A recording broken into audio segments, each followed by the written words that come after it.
Hello everyone, welcome back to the Bushcraft channel. So we're going on a little fishing trip.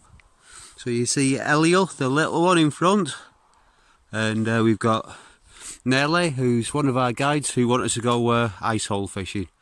So we're going to ski across to a cabin, one that we use on the safaris actually, and we're going to spend the night there, put a couple of lines out overnight, see what happens. And we're just coming up to the lake. We've just crossed the road. This is Nelle's first ever go at an ice auger. So the ice here is about 1 metre deep. I've just drilled one hole. So, and this is Eliel. Eliel, tell them about your YouTube channel. My YouTube channel is called Arctic Eliel. It's about growing up here in the Arctic. And it also has some aspects of gaming, so please check it out. I'll put a link in the description. Go on, Nelle, you can do it.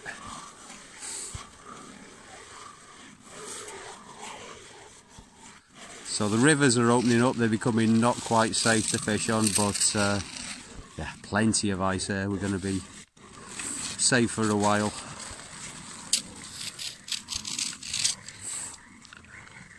Next one is here. That's too close, Eliel. So in the Arctic, by the way, it's normal for children to play with knives. That one should have a sheath, mate. At least. I found it in the nookie. Aha, there we go. Just pull it up. Just yeah, that's it. Pull it up violently, violently. Yes. Right, so we haven't got the proper device for getting all the ice out, so we've got a ski pole.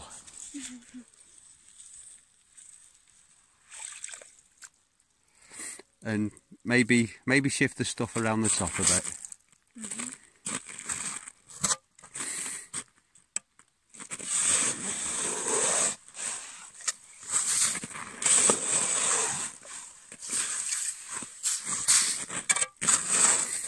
So all the water you're seeing is from melted snow.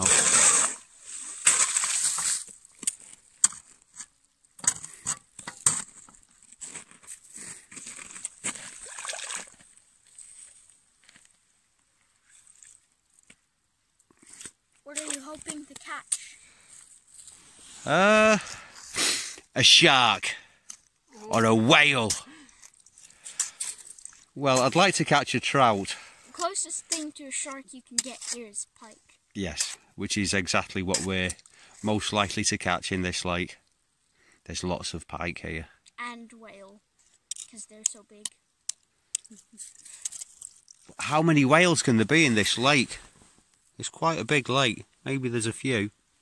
There can what be, kind of but they fishes can't are here? fit through that. Kind? Pike and perch. There are trout in here, they say. If there was orcas could live here, so they're whales. If there's orcas, I'm getting off the ice, mate. They'll have you, they will. Thank you. So a quick look at the place. We've got a lava there. This is the cabin. Firewood shed, compost toilet. So these are the posts we tie the dogs up to.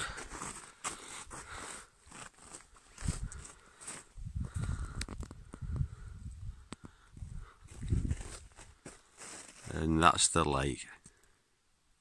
So this is what I call a Pilki stick. Pilki is swans. Again. First hooper swan flew over last night. Really late, so And I saw two another. yeah, so they're back. So we have got open water. I actually saw a couple of ducks the other day as well when we were snowmobiling. Yeah, so terminal tackle. We haven't got the proper ice hole fishing little lures, but we're using summer lures with the old power bait. So the Pilki stick, how it works is you take that off and then got that stick there pointing forward, that branch, and we've got a notch in the end. So you can adjust the line to the length that you want. And then there's a slit in the top. So you just put that into the slit. And then you can sit there by your ice hole and go bling, bling. And hopefully someone will see that and think it looks tasty. Well, let's see.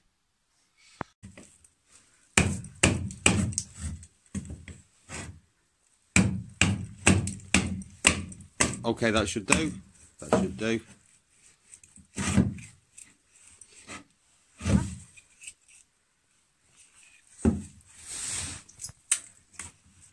That's it.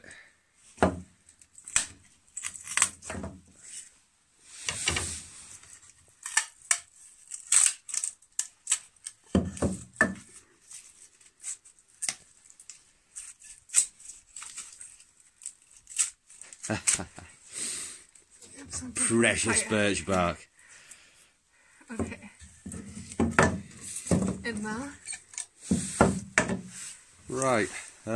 Maybe square the edges off of your good piece a little. Yeah. Yeah, make it a little bit thinner. Yeah. It starts to. Yeah, that'll do. That'll do for now. Okay.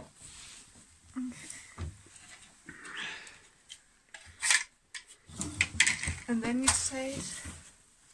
Yeah, so as if you take out that, and then you can actually dig a little bit underneath the hook. Okay. And kind of make it. It's really good for making tent pegs, this as well. Okay. So it's a handy little notch to do. So this out? No, you can cut in that direction towards the cut. And if you start there, be careful with your hands. Yeah, that's coming out really nice. This as well? That as well.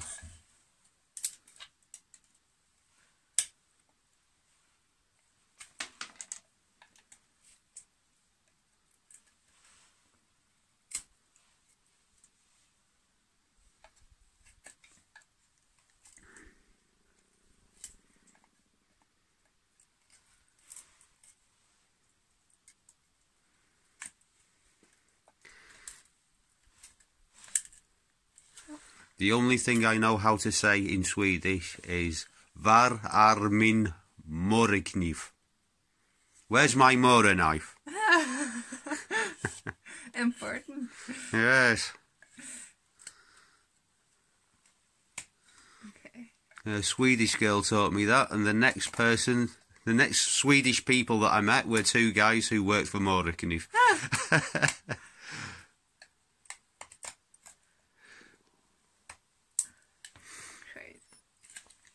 Okay, so you want to take that one out, so as if you carve in that direction, but don't carve towards your hands.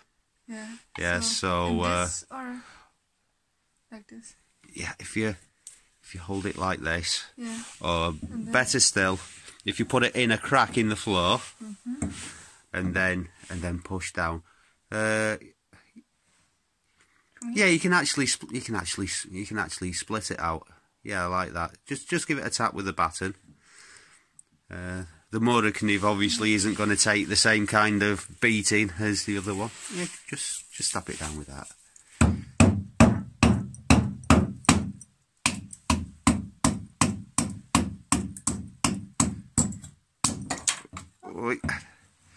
And now the rest of it just press down with the knife.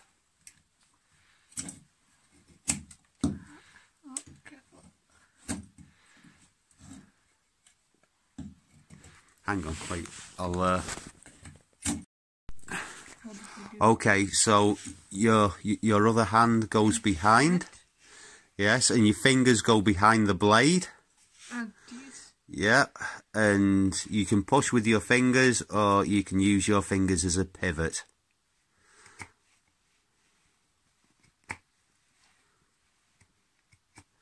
and maybe tuck your hand under a little bit more, so as your thumb and your wrist is out of the way. You really don't want to be sticking your knife in your wrist.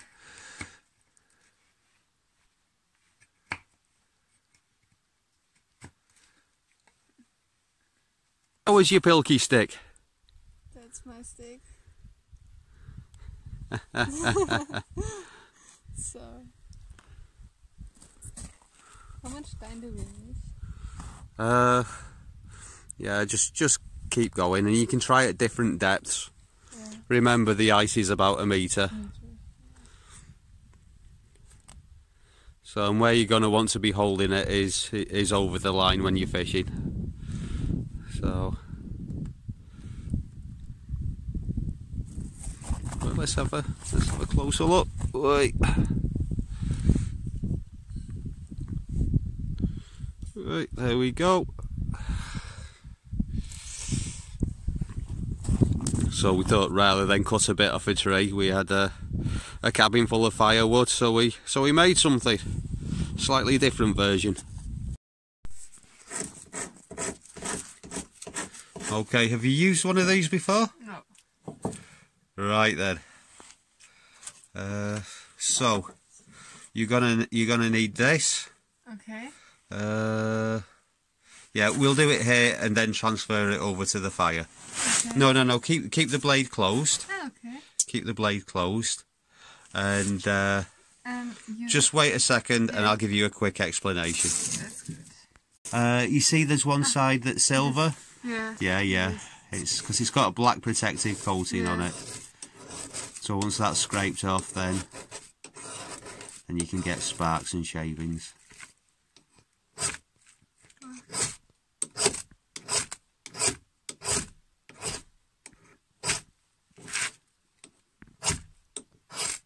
There we go. Get that on. Right, let's take the whole thing over to the fire. Right.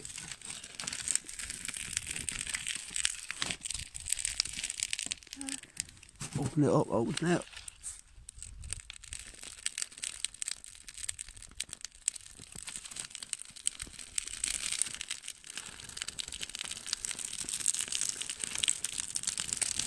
Okay, that's got to be good. Let's get some more birch bark on that, and we're good. Yeah. Okay, well done. Okay, well, we've had no luck just right next to the cabin, so we're going to go that way, a little way, and I know a spot which hopefully will be a little bit better. Well, we've come to this spot here because there's a river behind us, and it's only a small one, but I thought it might be dragging some nutrients into the lake, which would hopefully attract fish. The thing is, underneath the ice, there's not really that much depth of water, so yeah, we're edging out onto the lake little by little here, but this could be another fishing video without any fish. Oh no. Change of plan towards the end. I've been using one of these artificial worm thingies, made by the same people as a power bait, so it's got some kind of aroma to it. Didn't have any sinkers, so been using chewing gum wrapped around the line. It sinks at least, and you can move it up and down, and yeah, it's not caught any fish yet. Yeah, so it's obviously partly down to luck. Obviously there's a lot of luck involved in fishing, but the more you know, the less it's down to luck. The more you know about the right places, and this lake, I know it's not exactly the best spot. There's a little place over there, actually, funnily enough, where the first time I went fishing there, I caught 7 fish, and all of the people who were with me caught a similar amount of fish, and I've been back there since. maybe caught one, sometimes caught nothing. Why were there so many fish there that time? No idea, no idea. But in general, this lake isn't great. To be honest, you need a snowmobile or a couple of days skiing to get to the good spots around here. As if you know where they are. So yeah, a bit of local knowledge goes a long way. But it's really funny how I can't catch a fish on video. But never mind, never mind. Anyway, guys, I hope you've liked the video, and yeah, I'll see you again next time. And yeah, in the meantime, maybe I'll turn the camera off and try and catch some fish.